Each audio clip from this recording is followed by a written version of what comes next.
আরে এটা অপূর্বর মতো লাগতেছে না? অপূর্বই তো। হ্যাঁ, অপূর্বর মতোই তো লাগতেছে। এই এই এই অপূর্ব, অপূর্ব, আরে সত্যি তো অপূর্বই তো। ভালো আছো? হ্যাঁ ভালো আছি। আরে অপূর্বর মতো, অপূর্বই তো। হ্যাঁ, কি অবস্থা তোমার? অবস্থা এখন পরিস্থিতির শিকার, তাই যেমন কি পরিস্থিতির শিকার? যেমন আমার কর্মী, আমার এলাকার ভাই বেড়াদার যারাই আছে বর্তমানে, এই যে আমি যে একজন সিঙ্গার, ডান্সার, গায়ক, নায়ক সবকিছু, তো তো যাই হোক, তো বর্তমানে দেখতেছি এলাকার পরিস্থিতি ভালো না, তাই অটো নিয়ে বেরিয়ে গেছি।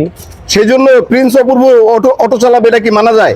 না, মানা যায় না, কিন্তু আমার যদি অনেক কাছের অনেক ভাই বেড়া যারা আছে, যারা আমার লগে শুটিং করছে বা ফিটিং করছে, যাই হোক, কিন্তু তারা তো মানে দেখতেছি না কেউ সহযোগিতা করে। তোমার ভয়েস বিক্রি করে অনেকে লাখ লাখ টাকা ইনকাম করছে অপূর্ব, আর তোমার আজকে অটো। হ্যাঁ, এই জন্যই তো সবাই তুলতেছে আমার ফটো। তাই? হ্যাঁ, যে আমি চালাই যাচ্ছি অটো, সবাই তুলতেছে আমার ফটো। তবে যাই হোক, কথা হচ্ছে আপনারা বলেন যে এখন আমি কি করব। আচ্ছা অপূর্ব, তোমার কি মনে হয় না যে তোমার সাথে রিস্কা যায় না?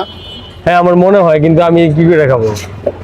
না, তোমার যখন তোমার প্রতিভা ছিল, তোমার কণ্ঠ দিয়ে অনেকে লাখ লাখ টাকা ইনকাম করছে, হ্যাঁ। তুমি কি কিছুই করতে পারো নাই?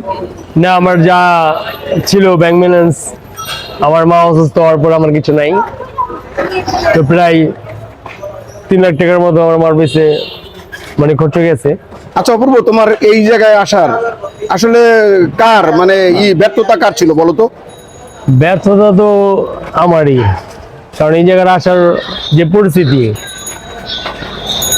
এই পরিস্থিতিতে সবাই বলে যে আমার সাথে অটো যায় না, যে একজন সিঙ্গার, ডান্সার এবং গায়ক, নায়ক, মডেল হিসাবে এখন দেখতেছি যে যদি না কিছু করি, মানে অটো যদি না চালাই বা কোনো কাজ কাম যদি না করি, যে আমি পরিস্থিতির শিকার।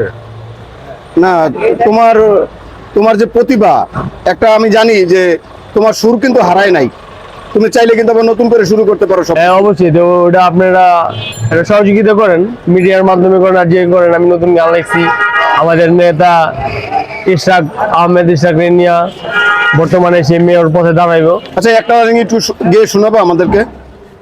না, ওটা তো এই অ্যাকচুয়ালি হয়তো গাইতে পারি, কিন্তু আমার ডায়েরি আছে, ডায়েরি দেখতে হবে। আচ্ছা ঠিক আছে, তোমার সবচেয়ে জনপ্রিয় একটা গানের কলি যদি আমাদেরকে শোনাইতা। আচ্ছা, বলতেছি, এই বর্তমানে বর্তমানে বর্তমানে অথবা পিছনে যেগুলো দিয়ে তুমি হইছো, ভাইরাল হইছো, এরকম একটা গানের একটা কলি যদি আমাদেরকে শোনাইতা। যে গান বাইরে হলো তো এক পিস পোলা। হ্যাঁ বলো, ওই এক পিস পোলা থেকে একটা কলি আমরা শুনবো। আর এরপরে লোকা এই যে নতুন গান লিখছি বাংলাদেশ নিয়া, ঠিক আছে, এই যে যুদ্ধ যুদ্ধ যে গেল। আচ্ছা, তোমার গান শোনার জন্য অনেক লোক দাঁড়ায় আছে, একটা কলি আমাদেরকে শোনাও।